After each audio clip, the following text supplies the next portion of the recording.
Hi, seventh graders. Today I am going to be teaching you factoring algebraic expressions. So you'll need this notes worksheet and yeah, just follow along. You might want a multiplication table or a calculator if you're not awesome with your multiplication and division skills.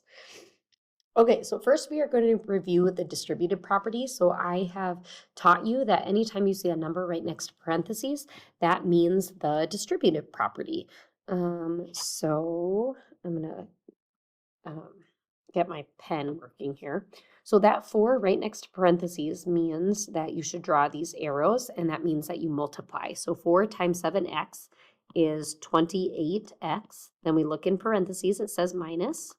And then 4 times 4 is 16. So that shouldn't be new to us. We should know how to do that. Let's try one with a negative number. So that negative 7 right next to parentheses means that you multiply. Negative 7 times 3 would be negative 21x. There's a minus sign, so we put minus. And then negative 7 times 7 would be negative 49, and it needs a y. We've also talked about how in our answers in algebra, we don't want two math symbols next to each other. So this would become negative 21x plus 49y. Okay, the next problem, there's technically a 1 in front of that b. We have a 5 right next to parentheses, and we have 3 terms in the parentheses. So that means we have to draw 3 rainbows or 3 arrows and multiply 3 times. So 5 times 6 would be 30a. Then we have a plus sign. 5 times b is 5b. We have another plus sign, and then 5 times 2 is 10. And then let's try one with a negative number. So negative 3 times 8, negative 3 times 2, negative 3 times 5. So negative 3 times 8 would be negative 24x. There's a minus sign, so I put minus. Negative 3 times 2 would be negative 6y.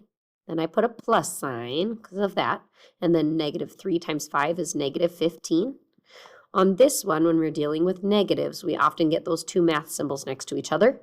So we want to rewrite it as negative 24x plus 6y minus 15. Okay, so now that we know the distributive property, now I'm going to teach you factoring. And factoring is kind of the opposite of the distributive property. It can be thought of as like undistributing or doing the distributive property backwards. Okay, in this expression, we need to find the greatest common factor. That means the biggest number that fits into other two numbers. So when we're thinking about like the factors of 10, it's all the numbers that fit into 10. So 1 fits into 10, 10 fits into 10, 2 fits into 10, 5 fits into 10. So it's all those numbers that I can multiply together to make 10. The factors of 12 would be, the factors of 12 would be like 1 and 12, 2 and 6, 3 and 4. So all the numbers that evenly fit into another number. So when we're finding factors, we're thinking, what is the biggest number that fits into these other numbers? So we find the greatest common factor for the terms, and then we bring it outside the parentheses. And then to find the numbers inside the parentheses, we divide each of the terms or each of these like chunks in our problem by that greatest common factor. So it sounds more complicated than it actually is. To do this, we need to think of a number that fits into 8 and 16. So what's a number that fits into 8 and 16? What I suggest is you always try the smaller of the two numbers. So think, does 8 fit into 8? Yes, it does. And does 8 fit into 16? We should know that by 7th grade that 8, yes, does fit into 16. So what I'm going to do is I'm going to take the 8 because it fits into 8 and 16 outside the parentheses, and then I draw parentheses. To find the numbers inside of the parentheses, I just divide. So I take these two numbers up here and I divide by that outside number. So 8 divided by 8 is 1x. It needs the x from there. There's a plus sign, so I put plus, and then I'm going to take 16 divided by that outside number. So 16 divided by 8 is actually 2. And another way I could write this, I could just write 8 times x plus 2. I don't necessarily need to write 1x because 1x is the same as just x. Okay, let's try another one. So To factor, I need to think of the biggest number that fits into 4 and 12. The first number I should try is the smaller of the two numbers, that 4. So 4 fits into 4, and does 4 fit into 12? If you know your multiplication facts, then you know, yes, 4 fits into 12. So I'm going to take 4 outside the parentheses. And then to find the numbers inside the parentheses, I just take those two factors, or those two terms, and I divide. So 4 divided by 4 would be 1z. There's a minus sign, and then I take 12 divided by 4 is 3. Okay, let's try another one. A number that fits into 6 and 9. So always start with the smaller of the two numbers. 6 fits into 6, but the number 6 does not fit evenly into 9. So if 6 doesn't work, then it has to be a number that's smaller than 6. So what's another number that fits into 6, and it also fits into 9? That number, hopefully we know, is 3. So we write 3 outside the parentheses, draw your parentheses, and then to find the numbers inside the parentheses, you just take those two terms and divide. So 6 divided by 3 is 2, and we put a y, plus or minus, well, there's a minus sign, and then 9 divided by 3 is 3. So what you're doing is you're doing the opposite of the distributive property, and then your answers will look like the beginning of a distributive property problem, okay? The next one, I want to think of a number that fits into 12 and 8. The smallest number I should try is 8. So 8 fits into 8, but 8 does not fit into 12 evenly. So we have to think of another number. Another number that fits into 8 and 12 is 4. So I'm going to put 4 outside the parentheses. So we're trying to find the biggest common factor. So 2 also fits into 8 and 12, but 4 is a bigger number that fits into 8 and 12. So I'm going to factor out the 4. To find the numbers inside the parentheses, I just divide. So 12 divided by 4 is 3. Then it needs an x, plus or minus, well, plus. And then 8 divided by 4 is 2y. Okay, we're going to do another one. A number that fits into 15 and 35. So a number that fits into 15 and 35, well, 15 fits into 15, but it doesn't fit into 35. So it's a number that's smaller than 15. It's actually 5. So I put 5 outside the parentheses, and then I divide. 15 divided by 5 is 3. And then I put an x. I put a minus sign, and then 35 divided by 5 is 7. And I have a y. Let's try another one. So a number that fits into 30 and 18. So 18 fits into 18, but it doesn't fit into 30. So it has to be a number that's smaller than 18. So another number that fits into 18 is 6, I believe. Yes, 6, and 6 also fits into 30. If you don't know that, you can use a calculator. So you do 18 divided by 6, and you get a whole number, and then 30 divided by 6, you get a whole number. So 6 outside the parentheses, and then to find the numbers inside, you divide. 30 divided by 6 is 5, and we put an n, has a plus sign. 18 divided by 6 is 3. Let's try another one. So the number that fits into 7 and 56, you should try 7. 7 fits into 7. If you know your multiplication facts, 7 also fits into 56.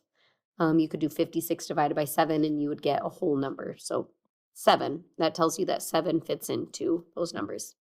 And then to get the numbers inside, you divide. 7 divided by 7 is 1. It needs an x, plus or minus. Well, it says minus. And then 56 divided by 7 is 8. Okay, another one. Number that fits into 6 and 14. 6 fits into 6, but it doesn't fit into 14, so it's a number that's smaller than 6. That number is 2. So we put 2 outside the parentheses, and then find the numbers inside the parentheses, you divide. 6 divided by 2 is 3. It needs a c, plus sign. 14 divided by 2 is 7. Okay, these ones are a little bit different because there are variables in both terms, okay? And so when we have these types of problems where there's variables in both terms, you need to bring out the number, the greatest common factor, and then if there's the same letter in both terms, you also need to bring the letter outside of parentheses. So start with the number. The number that fits into 5 and 15 is 5. But then if you notice, this term has an x and the second term also has an x, so they have the x in common. So I'm also going to bring the x outside of parentheses. And when I do that, when you write the x outside of parentheses, I want you to come back and scribble out the x's. That means when you're dividing you're going like left to right in the parentheses. We're not tempted to put that x inside parentheses because we took it out. And then we just divide. 5 divided by 5 is 1. It doesn't need the x anymore because we scribbled it out and we took it outside the parentheses. It says minus, and then 15 divided by 5 is 3. We took out the x, but there's still the y. Let's try another one. A number that fits into 3 and 9 is 3. And then if you'll notice, they both have an n. So I'm going to take the n outside of parentheses, and then I just divide.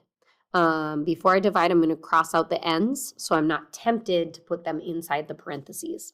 Then we have 3 divided by 3 is just 1. We took out the n. There's a plus sign. 9 divided by 3 is 3. We took out the n, but we still have an m there. Okay, next problem. A number that fits into 10 and 25.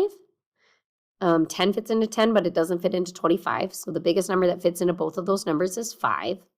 And then they both have a c. So I'm going to put c and cross out the c.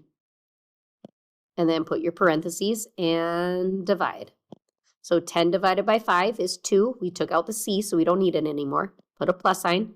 25 divided by 5 is 5. We took out the c, but we still have an a there. Another one. Biggest number that fits into 2 and 18 is 2. And then they both have a y. So I'm going to take the y outside the parentheses. I can't take the x and the z out because they both don't have the x, they both don't have the z. And then I divide. 2 divided by 2 is 1. We took out the y, but there's still an x there. It says minus. 18 divided by 2 is 9. We took out the y, but there's still a z. Okay, we got 2 more problems. So the next problem is different in that there's 3 terms. So you are just looking for what is the number that fits into all 3 of those numbers. So what's the number that fits into 6 and 12 and 15? Well, we should try a 6. 6 fits into 6, it fits into 12, but 6 does not fit into 15. So it has to be a number that's smaller than 6. That number is 3. So we're going to take 3 outside parentheses. All 3 of those terms don't have an a, and all 3 of those terms don't have a b. So the only thing we can take out of parentheses is a 3. I would make a bigger parenthesis or just make it longer. Give yourself more space because we're going to have to divide 1, 2, 3 times. Okay, 12 divided by 3 is 4. Put an a. There's a minus sign. 15 divided by 3 is 5. Put a b. Then there's a plus sign. And then 6 divided by 3 is 2. Okay, and then lastly, this one has 3 terms. We need to think of the number that fits into 12 and 30 and 18. 12 fits into 12, but 12 does not fit into 30 or 18. So it has to be a number that's smaller than 12. That number, hopefully we're getting better at this, is 6. I can't take out the x because there's not an x in every single term, and I can't take out a y. So I can only take out the 6, make a big parenthesis, and then divide, and you're going to divide 1, 2, 3 times. So 12 divided by 6 is 2. It needs the x. There's a minus sign. 30 divided by 6 is 5. It needs a y. There's a minus sign. And then 18 divided by 6 is 3. Oops, sorry, I should say minus 3 there. So that is factoring. Now you have a worksheet on factoring that you can work on, and then we'll do another notes and worksheet tomorrow on this to get more practice on factoring. Okay, good luck.